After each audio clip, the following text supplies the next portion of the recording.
Good morning and welcome to today's webcast, Giving Thanks, Small Businesses Can Give Back To, featuring Dan Nevins of the Wounded Warrior Project.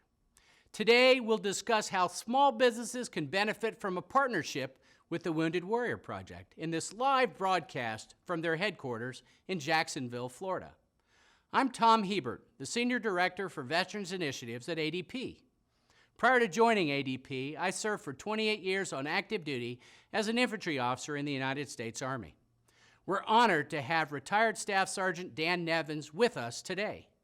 Dan will share his inspiring story of service and sacrifice and his personal experience with the Wounded Warrior Project. Additionally, we'll review how easy it is for businesses of all types and sizes to build a corporate social responsibility program, or CSR. This webcast provides a high-level overview and practical information concerning the subject matter covered.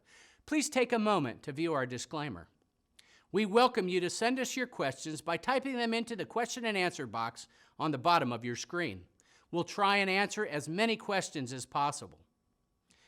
ADP began working with the Wounded Warrior Project several years ago as part of our own CSR commitment. Today, we hope to show you, regardless of the size of your business, how you can develop a CSR program of your own. In addition to the intrinsic benefits of partnering with an organization like the Wounded Warrior Project, there are many other tangible benefits as well. A CSR program is a great way to give back to your community while helping you to attract and retain top employees. In fact, many employees today demand that their employers offer various CSR programs in which they can get involved. In addition, many of the CSR activities you'll hear about today can become excellent team-building events that can help improve employee engagement. Hiring veterans is an excellent way to tap into a pool of top talent who bring with them many tangible leadership skills and management skills and qualities that are unique to the men and women who have served our country. Thank you again for joining us today. With no further ado, I would like to turn it over to Dan and the Wounded Warrior Project team. Good morning. My name is Dan Nevins. I'm a Wounded Warrior, and as such, a Wounded Warrior Project alumnus. And I'm here today with a Wounded Warrior Project teammate, Courtney, who you'll hear from a little later to talk about some really important things and how, as a corporation or a company, that you can give back and how you can serve. And I know that we've just celebrated Veterans Day. And at Wounded Warrior Project, that's a really big deal. In our nation, that's a really big deal. And I'm here today to share with you a story, a personal story, about what Wounded Warrior Project did for me, about what it was like for my time in service, and more importantly, for what it was like in my transition back to civilian life. And now, like I said, Veterans Day, we just celebrated it just a week ago. And if you knew me better, you'd know that that's a really big day for me. It's a day that we all hope to honor those who've worn the uniform in service to our nation, both past and present. And also, if you knew me better, you'd know that the day before Veterans Day is a very significant day for me, November 10th. And for those of you out there watching that are Marines, you're probably barking and making noises in your chairs because it's the Marine Corps birthday. But I'm not a Marine. I'm an Army Staff Sergeant.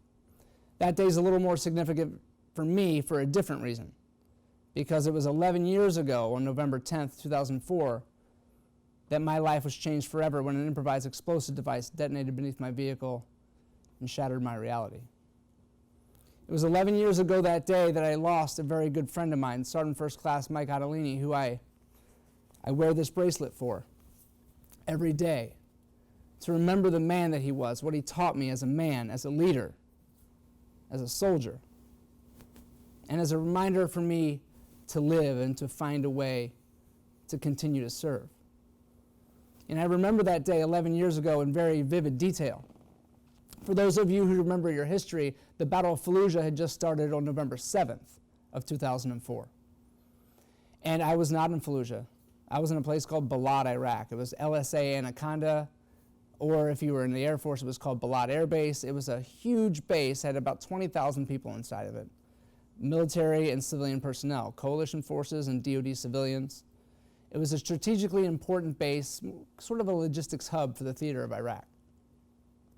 And then I remember on November 9th, after Fallujah had started and been going for a couple days, we got intelligence that some of the enemy was leaving Fallujah to disrupt operations where we were.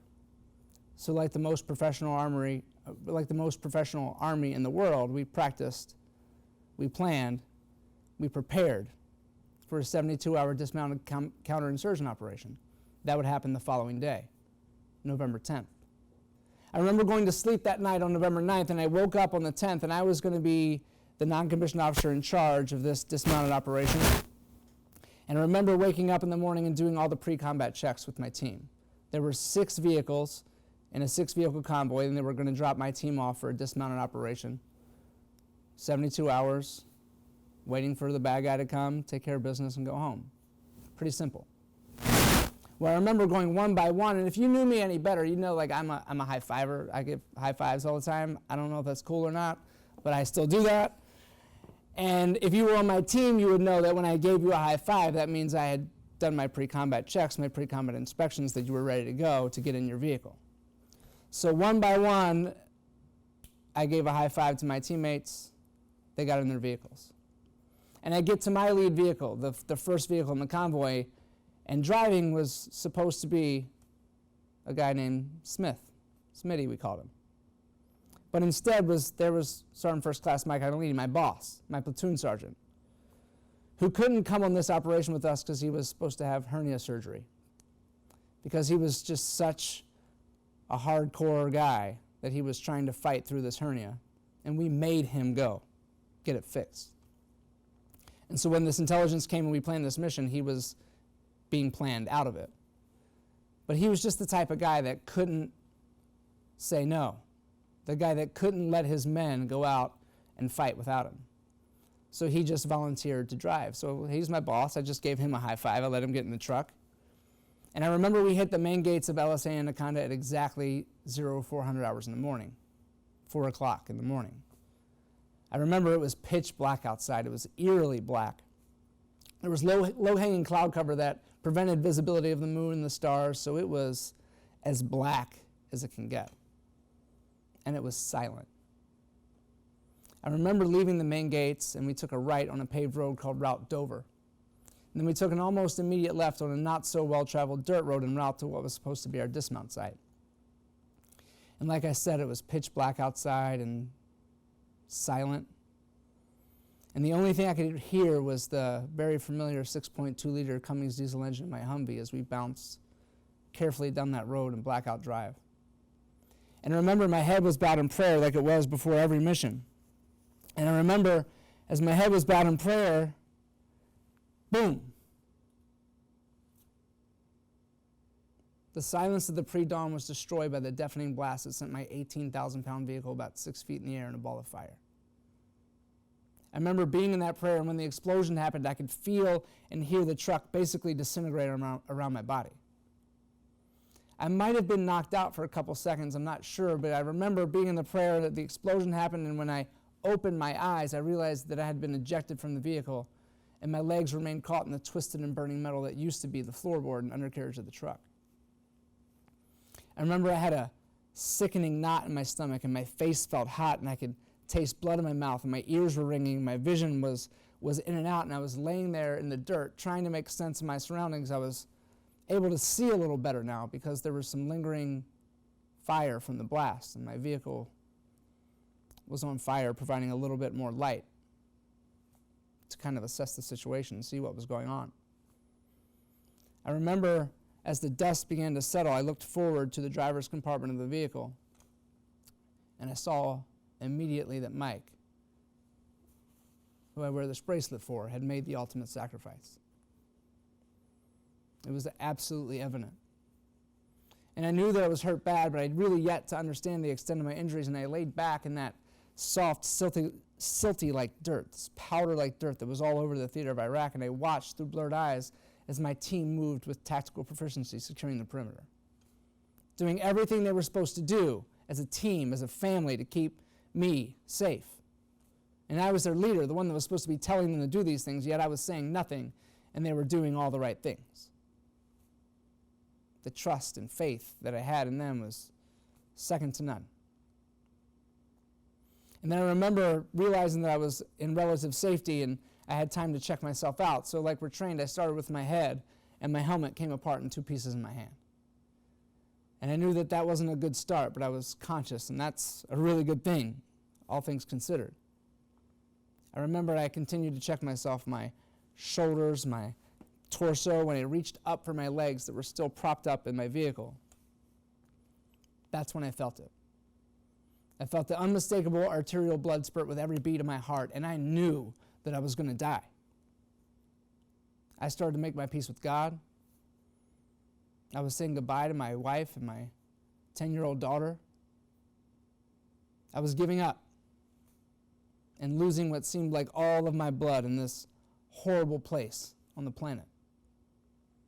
And I remember as I was laying there feeling sorry for myself, that they say that when you're about to die, your life flashes before your eyes, and that really wasn't my experience. My experience was more seeing things that I'd never do again or do. And the one that stands out the most for me was imagining walking my daughter down the aisle one day. And I was literally giving up. And now she's 21, she's in school, that's fine, I can wait, I can totally wait for her to get better. I mean, she can take all the time in the world. But in that moment, that was very, very real for me. And as I was giving up, I had this thought, this revelation that I'm alive. I better do something to keep it that way. So I reached in the wound in my thigh in an attempt to find the artery and stop the bleeding. I thought I was going to be like MacGyver, just reach in and pinch it off, and like, oh, I'm fine, I'll just walk this off, it's good. But that is not what happens. I remember just reaching my hand into that wound in my thigh, almost up to my wrists, and just pressing and praying. Just applying as much pressure as I could against the piece of shrapnel that was still lodged in my femur, and praying that it would buy enough time for the medic to arrive. And thankfully, in no time, the medic arrived. And I blinked my eyes, and I had a tourniquet on my leg. And I blinked again, and there was an IV going in my arm. And I blinked again, and my whole team was there. My family, putting themselves in harm's way, removing my legs from my vehicle that was still on fire. I blinked again, I was on a stretcher. I blinked again, I was in a helicopter back to the Combat Surgical Hospital right next to the front gate of LSA Anaconda that I had just left maybe 10 minutes before. And I remember getting off the helicopter and into surgery. They put happy juice into my IV, whatever that was, and I was out. And I woke up, I don't know, a number of hours later in the recovery room. It was a tent. It was a hospital tent right in the heart of Iraq. And I remember waking up, and there was a combat nurse's face right in mine. She was right here because she didn't want me to look down. And I'll always remember her face, and I'll probably never know her name. But she said something to me that I will never forget. She said, "Sergeant Evans, you're a very lucky man. We managed to repair your femoral artery. We had to take your left leg below the knee.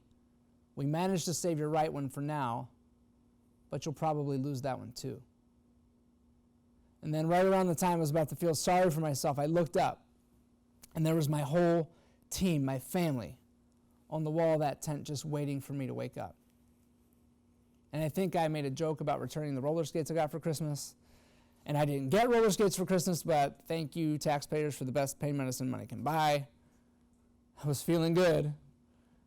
And instead of feeling sorry, we laughed. We told jokes. We talked about Mike. We shed some tears, and then I woke up the next morning at Landstuhl Regional Medical Center in Germany. And like I said, I was not in the Battle of Fallujah. But the Battle of Fallujah was in that hospital. Every ward was full. The hallways were full of combat wounded, most of them Marines. Most of them 18, 19, 20 years old. Most of them a lot worse off than I was. I had 7 days at Landstuhl where I had surgery every day. And I'd usually find myself waking up from that anesthetic coma, sitting in a pool of my own blood, waiting for a dressing change. There was what looked like piano wire holding my thigh together. There was nothing where my leg used to be. There were rods and pins holding my right leg together, and I would just sit there waiting for a dressing change.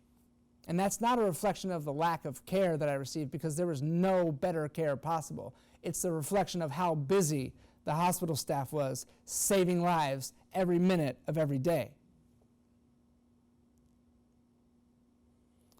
And all I could think about for those 7 days, and lack of being able to talk to people at any length at all, the only thing I could think of is what that nurse said to me, is that I lost one leg and probably the other.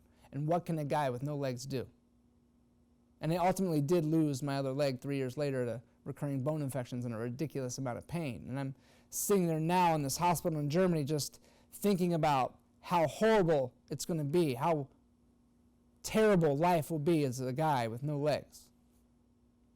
I thought about my wife. I was a competitive runner. Running is what we did together. I was that adventure athlete, addicted to adrenaline. Like whatever was extreme or dangerous, I had to be the guy doing it. It's how I defined myself. So now I wasn't even a man anymore. Running is what brought my wife and I together. That's what we did together. That was our thing, and that was going to be gone forever. How would she even love me anymore? And then my 10-year-old daughter, who I used to throw on my shoulders and run around and play and do all those things that dads do with their kids, she used to look up to me. And how would she look up to me when I was broken and useless, stuck in a hospital bed or a wheelchair? I had those 7 days at Landstuhl to set myself up for a lifetime of disappointment and loneliness.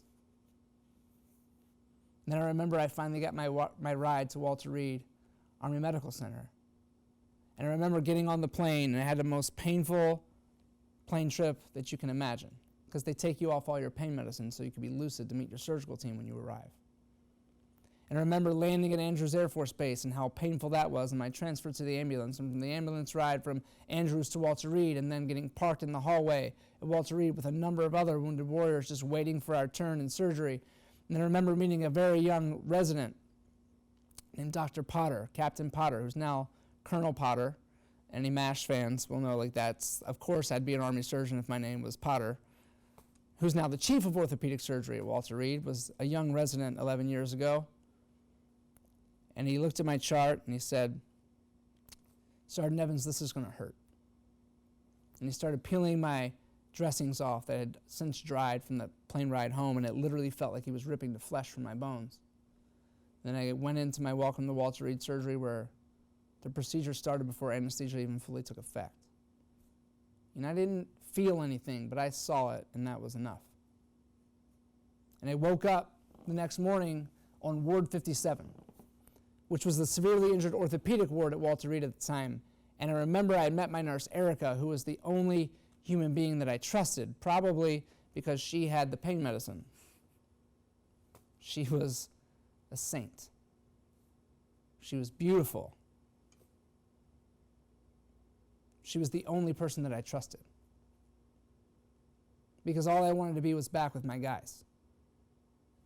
I didn't want to be where I was, broken and useless, sitting in a hospital bed in pain. I wanted to be back. I started thinking about Mike. Why did he volunteer to drive? Why are all the good ones, the best ones, the ones that have to be taken? Started to get mad at Mike because I thought he got the better deal, because I didn't want to be there. And Erica came back in and she brought me some lunch and told me, "Great news, your wife is on her way from California. She'll be here around 3 p.m. It's my first day in the hospital. And I remember hearing her say that like it was supposed to be good news. But it wasn't good news. I didn't want to see her. Not like that. I had left a year before, physically fit, top of my game, making a ton of money in pharmaceutical sales. I just bought this beautiful house, and I got that ripped away to go serve, and then I wound up half the man I was, if that. with no purpose and not able to wear a uniform anymore, not able to wear the American flag on my shoulder and be a part of something bigger than me. Just miserable and useless laying in a hospital bed wishing I was dead. I can't really say I didn't want to see her. I didn't want her to see me. Not like that. And remember, I had a couple bites of lunch, and then Erica came back in my room. And she said, Dan, there's some people here that I think you should meet. And then in came two of the founders of Wounded Warrior Project. And they had a backpack. And the backpack had a logo on it of one warrior carrying another. I wear it right here. You see it on your screen. And I instantly identified with that logo because just a week before, I was the warrior on top being carried off the battlefield. And then there were the words Wounded Warrior Project, which I'd never heard of before, but I instantly said, oh, Wounded Warrior, that's me. I'm a wounded warrior. And inside this backpack, we'd all take for granted what's inside. But it's the most significant gift I've ever received and will probably remain the most significant gift I ever will receive. In it, there were shorts and a t-shirt. Something I could put on other than a hospital gown to feel human again. I hadn't washed my face or brushed my teeth in a week to that point, and inside were toiletries, a toothbrush, toothpaste, soap, like all the things that we all take for granted. And my wife was about to come, so the toothpaste was pretty important, and toothbrush, probably the most important thing in the moment in that bag. There was a calling card to call home if any of us watching are old enough to remember calling cards. There might be in a museum somewhere. You can see them on display. There were CDs, CD player, a deck of playing cards, letters of thanks from concerned citizens around the globe that got stuffed in these backpacks. It was everything that I didn't know that I needed, put together by people who had been in that same situation before, stuffing those backpacks with things that they wished that they had. And that backpack was just a calling card, and then came the most important interaction. As they said, Dan, whatever you need, or whatever your family needs, we'll be here for you. They were brief, bright, and gone. And if that's all Wounded Warrior Project ever did for me, I'd still be here saying what a great organization it is, because that little interaction set me up to be in a better place to see my wife for the first time. Instead of feeling guilt, remorse, doubt, fear, I felt hope for the first time.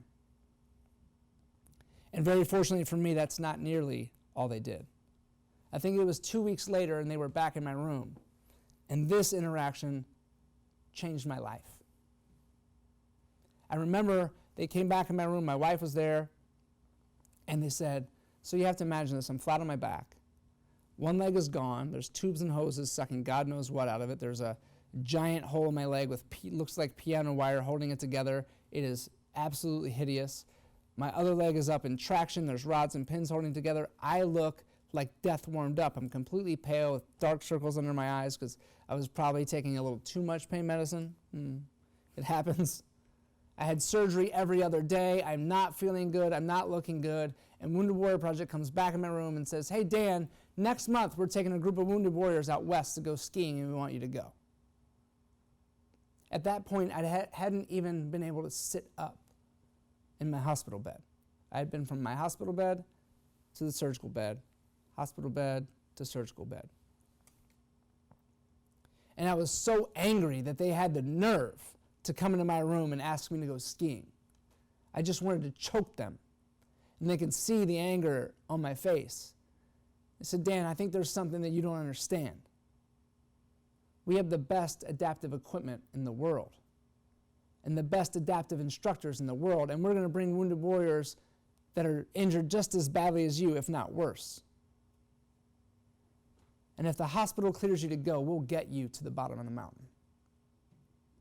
And that was the first time in the 3 weeks to that point that I'd ever even considered the possibility of not being stuck in that hospital bed indefinitely. And unfortunately, I wasn't able to get medically cleared for that particular trip. But it had nothing to do with my physical injuries and had everything to do with the 3 types of deadly bacteria that were trying to kill me from the inside out. But since then, I've had the opportunity not only to go snowboarding, but wakeboarding, rock climbing, outrigger canoeing, kayaking, kiteboarding, you name it. Wounded Warrior Project was at my bedside week after week, making me take opportunities to prove that I got to be whoever it is I wanted to be. Helping me learn that my disability didn't define me, that I got to define what the rest of my life was going to be like, that I got to write the next chapter in my book, and that they would be there with me every step of the way, not only for me, but for my family, making sure that everything was free of charge, that my family got to be with me and help me heal and be a part of it. They changed my life and put me on the trajectory to actual healing. I had 18 months at Walter Reed, and they were there every step of the way in my 36 different surgeries. And then when I went back years later and took my other leg off, they were there, and they were there every step of the way, not only keeping me engaged in programs, but asking me, how can we as an organization be better prepared to serve this whole generation? They were doing something that no one else was doing. They were listening. They were listening to the people that were suffering and dealing with it every day in the hospital, talking to warriors, talking to families, finding the holes in the care, what was missing, and then committing to doing something about it and not even knowing how they were going to pay for it. And that's like why we're here today. Because they were getting it right back then, they get it right now. Over the last 11 years, I've got to watch this organization grow and change to meet the ever-changing needs of not a handful of warriors, but an entire generation of wounded warriors. We're actively serving 77,000 alumni, wounded warriors, and their families. 13,000 families and caregivers. We're talking to them, serving them, creating opportunities for them to heal through 20 different programs that keep warriors engaged with one another, keep warriors engaged with their families when we return home, and engage with our communities when we make the successful transition from military to civilian life. Programs that encourage economic empowerment, job placement, education opportunities, and programs that heal the body and heal the mind. 20 programs that change and save lives. And I got to watch this organization grow and change to meet every single need. And it's not perfect, but no one else is doing it. And this organization is the one getting it done. And we can't do it alone. Like, we need people like you to help. We don't take government money, never have, never will, because it's not worth it. It's not worth the commitment to things that don't work. Wounded Warrior Project needs to stay fast and flexible to meet the needs of a generation of wounded warriors. And now, when I look at this logo, I don't identify with the warrior on the top. I identify with the warrior on the bottom. And that's what you all get to be. The warrior on the bottom, helping change and save lives every single day. So thank you for listening to me share my story. And I want to turn it over to Courtney, who's going to talk to you about some important things and other ways to give back, to be of service, and how to be the warrior on the bottom. Thank you so much, Dan, for sharing that with us. Thank you. I'm here to talk to you guys today about ways that you can be that warrior on the bottom and you can support Wounded Warrior Project through your company. There's a lot of great ways that you can get involved, and the ways that we're going to talk about today are company fundraising through kind of an events model. So a proud supporter is who we refer to as companies and people that are in the community raising funds for Wounded Warrior Project. You want to go ahead and go on to the next slide. A few of the ways to get involved are through community fundraising events, hosting a friendly fundraising competition, becoming a community athlete, hosting a holiday party, and other campaigns like Roundup at the Register campaigns or donation through purchase. So let's dive a little bit into each one of those ways. The first way is hosting a community event. So that can be a golf tournament in the community, a run walk, a motorcycle car event. The most lucrative and successful events are golf events and run walk events. And a great way to incorporate team building is by creating a planning committee to get together and organize those events. You want to go ahead and go on to the next slide? Roundup at the Register is also a really successful way and a hands-off way to generate donations through the community to support Wounded Warrior Project. We have a lot of successful campaigns that set this right up through their point of purchase system, an invoicing system, just no cans or donation cans at the register accepting cash. We just ask that they go through some sort of invoicing system, but this is a great hands-off way. It's been a really successful way. Go on to the next slide. Friendly fundraising competitions. This is something I know at Wounded Warrior Project we love, is a little bit of a friendly competition. This is a way to engage your employees. They can join a team, your company team, and raise funds through departments or different individuals raising funds. They can reach out to their family and friends, post links to their fundraising page on their social media, and we'll talk a little bit more about those fundraising pages in a moment. And all those funds will push up into one big tally, so that a company fundraising tally on your team page. I'm going to go ahead to the next. Next, we have hosting a holiday party or internal campaign. Companies like to just get together, whether it's a bake sale for donations or donations to dress down, holiday parties with raffles. You can reach out to vendors or people that you're already working with in the community to donate items to you to host a raffle. We just recommend that you check your state and local laws, because there are different requirements in each state for how you can host raffles and silent auctions. Becoming a community athlete. So this is another really great way if you want to be hands-off and not organize an entire event. You can get a team together and run in a marathon, run in a Spartan race, just run and walk around your community. It's the same model as the friendly fundraising competition, where you'll be given a fundraising page that you can send out through email. You can send it out to your vendors, your customers, ask them to help and join you in supporting Wounded Warrior Project.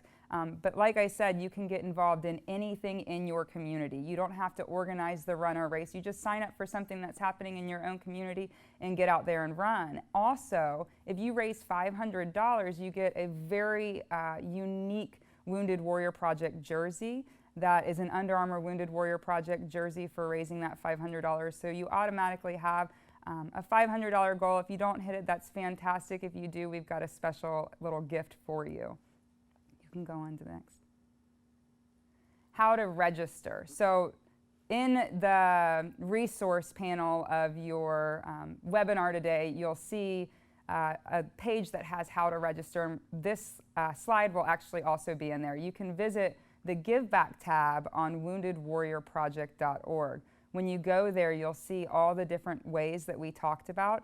If you're registering as a community athlete, there's a community athlete icon as an event. If you want to create your own creative event, something that we didn't talk about today, you can, the sky's the limit. You can create anything that you want. People grow out their beards for November. People do all kinds of things. So just get creative.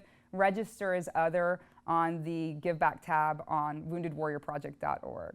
And there is a $25 registration fee, and we'll talk about the items that you get for that $25 registration fee.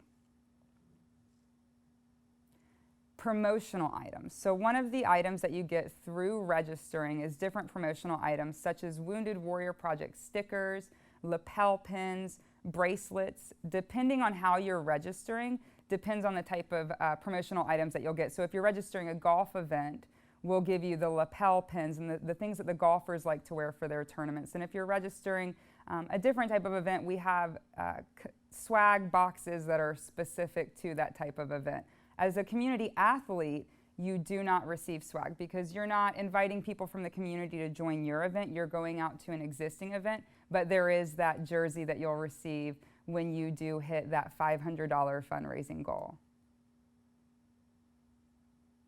Also, access to the Proud Supporter community. And this gets me really excited because we just launched a brand new Proud Supporter community with a ton of great resources. So we have a word mark, a Wounded Warrior Project word mark that's specific to proud supporters in the community. You can use it on your own marketing materials. You can use it on t-shirts that your staff is wearing at your events. You can use this wherever you'd like, but we also have templated flyers that do have the Wounded Warrior Project master mark on them, as well as infographics and posters, press releases that are pre-created where you can plug in your event information. And one thing that I think is really useful is there's a letter of support on there. So when you're reaching out to other people and say, hey, come help me support Wounded Warrior Project, it's showing that your event is approved and registered with Wounded Warrior Project. When getting items from vendors for raffles or asking people to sponsor your event, this is a really great tool to use for that. And then also we talked about fundraising pages. So Rally the Troops is Wounded Warrior Project's official fundraising page. There's other third-party applications such as CrowdRise or GoFundMe, but they take a portion of that prior to donating to Wounded Warrior Project. So this is a way to make sure that all of your funds are coming to those 20 programs and services that we offer our nation's injured service members. There's also a lot of really great features on here. It's really easy to use. Right from the back end, you can share on your Facebook page or Twitter, any social media sites. You can email it to your friends and family. You can completely edit for your company, which is a really cool thing. So if you want to create your own promotional landing page, you can put that image on the Rally the Troops page, have your employees or departments join and really work together to raise funds and really make it look really official. Next slide, please. Tips for success. So use those promotional items to their fullest potential. Give them out for donations. Ask people to donate for a wristband or a decal. Utilize the proud supporter community. This is a huge one, and I think a lot of events sometimes don't really use those resources to their fullest potential. There's also talking points, more information on Wounded Warrior Project. They just really help make your event look as if it's really working together with Wounded Warrior Project in supporting our mission. So really be sure to check those out. Set up your Rally the Troops page. This is also very important. Whether you're taking credit card donations, sending in donations behind the scene, it'll all populate there. You can send out to your supporters, hey, check out how much we all work together to raise for Wounded Warrior Project. There's an active meter on there. It's just a really, really great platform that we've molded to be something really successful for proud supporters. Last is just rally up your team. Get them together. Host a kickoff event. Host a wrap-up party. Let them know about Wounded Warrior Project. Share the story that you heard today from Dan, and just let them know who we are. There's tons of great resources on the proud supporter community to do this, as well as we have a YouTube channel with great videos. So just get them really pumped up so you all can join together to support Wounded Warrior Project. Last thing I do want to mention that's on here at the bottom in red is the percent of proceeds. A lot of companies want to sell items and give a percent of what they sell to Wounded Warrior Project. This is actually cause marketing, and it's heavily regulated by state laws, and it just takes a lot of legal work on the end of the for-profit and nonprofit. So we definitely want to stay away from any fundraising models that are looking towards a percent of proceeds. And last but not least, thank you all so much for tuning in today. I know that was a lot of information in a really short time.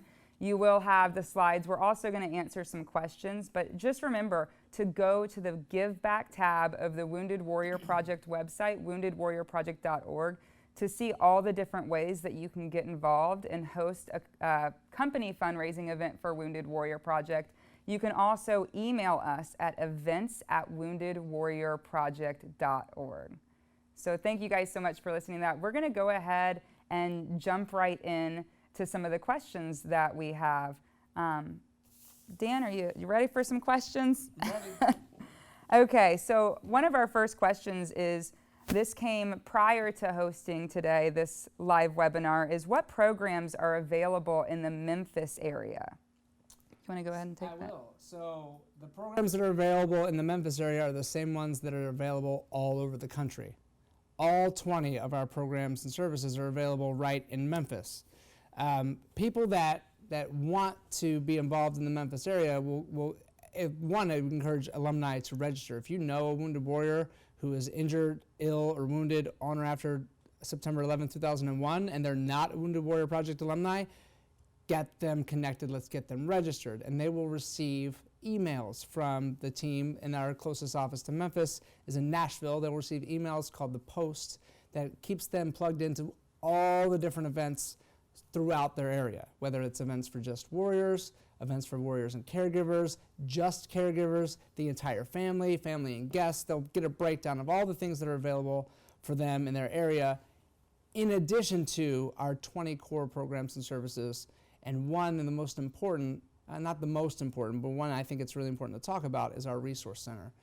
They can call in and get anything they need, their questions answered, get registered for programs. We have people that are dedicated around the clock to be able to answer those questions. So use the resource center and stay involved. Yeah, and Memphis is no different than any other county and any other community and any other city in the country. Thanks so much, Dan. Great information. We have another question. My husband and son are both 21-year vets. We provide care for veterans in our assisted living homes. How can we help? I think the best way to help is by spreading the word and raising awareness, especially if you encounter folks that qualify for our services in those situations. Be a voice, because a lot of people don't know. And now you're sitting here and you're learning, you're hearing the stories, so you have the information. You're armed with the tools to be a force multiplier for Wounded Warrior Project, because we want to make sure that this generation is the most successful, well-adjusted generation of Wounded Warriors in our nation's history. And we need as many people out there spreading that and getting people connected back to us. So I think as a caregiver and doing that professionally, you might encounter some families that need our help. And please connect them, raise awareness, spread the word. Yeah, and just another great point is there's a lot of things outside of what we also talked about today. So on the Give Back tab, there's a ton of other ways to get involved. So be sure after today to go jump on woundedwarriorproject.org and check out the Give Back tab. Absolutely. Okay. Next question. How much of the money donated goes to the cause? This is a great question. Can I answer that one? Yeah. Okay, so the question is how much of the money donated goes to the cause? And so bear with me. The answer for me, it's 100% goes to the cause. Every penny that is spent goes to Wounded Warrior Project. And the further question is how much goes directly to programs and services. And that's 80.6%, almost 81%. Goes directly to the 20 different life-saving, life-changing programs. So what about the other 19%? Well, that's just what it takes to run an organization. And I want to be really clear about that because it's sensitive for some people. We hear these things about overhead, and yes, we have a team of dedicated professionals at Wounded Warrior Project to deliver programs to 77,000 alumni and their families every day. It's not an operation that is run out of it's a lot of planning involved, and we have these 20 plus offices, and we have infrastructure and technology, and we have employees who are trained and educated and prepared that get paid to do an amazing job to care for our alumni and their families. And I know when I walk in these doors every day, and I'm surrounded by people that most of them have never worn a uniform, but they're so committed to this mission of honoring and empowering wounded warriors. We have over 400 employees around the country, and some even in Germany, who are the most committed professionals I've ever met. And yeah, you can call them overhead if you want. And what they are the people that makes it happen. So 19% pays for things that we need. And the other 80.6%, almost 81%, goes to fuel programs and services that change and save lives every day. But for me, it's 100%. Thank you very much. How can I post a job that would be good for a young veteran or reservist? I think this is another good one for you, Dan. Yeah, I'll take it. I'm jumping in. I'm going to answer. I'll give you some time to talk. Courtney looks better on TV than I do. But I'd encourage you to visit our website and go explore Warriors to Work. I'll give you an email address right now. It's W, the letter W, T-O, to W, employer at woundedwarriorproject.org. So you email that, and that'll give you employer resources if you're trying to post a job or work with our alumni. And we will give you the resources that you need to become educated on, what that might mean, what you might have to go through, the types of training, what you just need to know. And as a result, you'll get some of the most qualified, dedicated professionals you ever have the privilege of working with. So yes, explore our website, not only the Give Back tab, but our programmatic tab, Warriors to Work specifically for this question, and the email address WTO to W, employer at woundedwarriorproject.org. And I think last year alone we placed around 2,200 or 2,500 warriors into jobs through that program. So it's a really awesome program. Be sure to check that out. Next, this is one for me. Can I use the Wounded Warrior Project logo to advertise my event? And this we kind of touched on briefly. Wounded Warrior Project is unable to provide our logo for third-party events. We protect that logo for brand integrity. However, we do, as mentioned on the Proud Supporter community, offer you a ton of great alternatives. We offer you infographics and items that are already created with the Wounded Warrior Project logo, as well as flyer templates that have the logo on them. And then we offer you a word mark. So if you want to create something completely outside of what we offer you, then you can use that Proud Supporter word mark, which is designated just for people like you who'd like to support Wounded Warrior Project. Okay, next we have, can I sell product to benefit Wounded Warrior Project? We also touched on this a little bit. Once again, this is percent of proceeds. So as much as it is an amazing way to help out, there's a lot of legal issues that you run into and things that you have to register with the state. So it just takes a ton of work from legal teams on both the profit and nonprofit. So we really want to steer clear of any cause marketing involving percent of proceeds. Next, we have, will Wounded Warrior Project help promote my event? This is a really great question. And it's one we hear a lot. We have right now over 5,500 community events. So we can't post your event on our social media, but we do have a map, which is something I forgot to mention, a really cool map on woundedwarriorproject.org.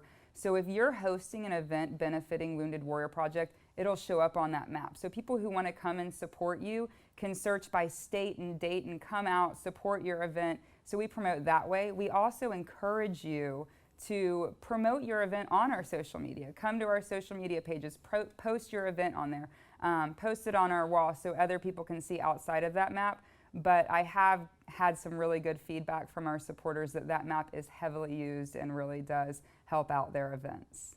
So great question. Next question is, could we have a Wounded Warrior Project representative at our event?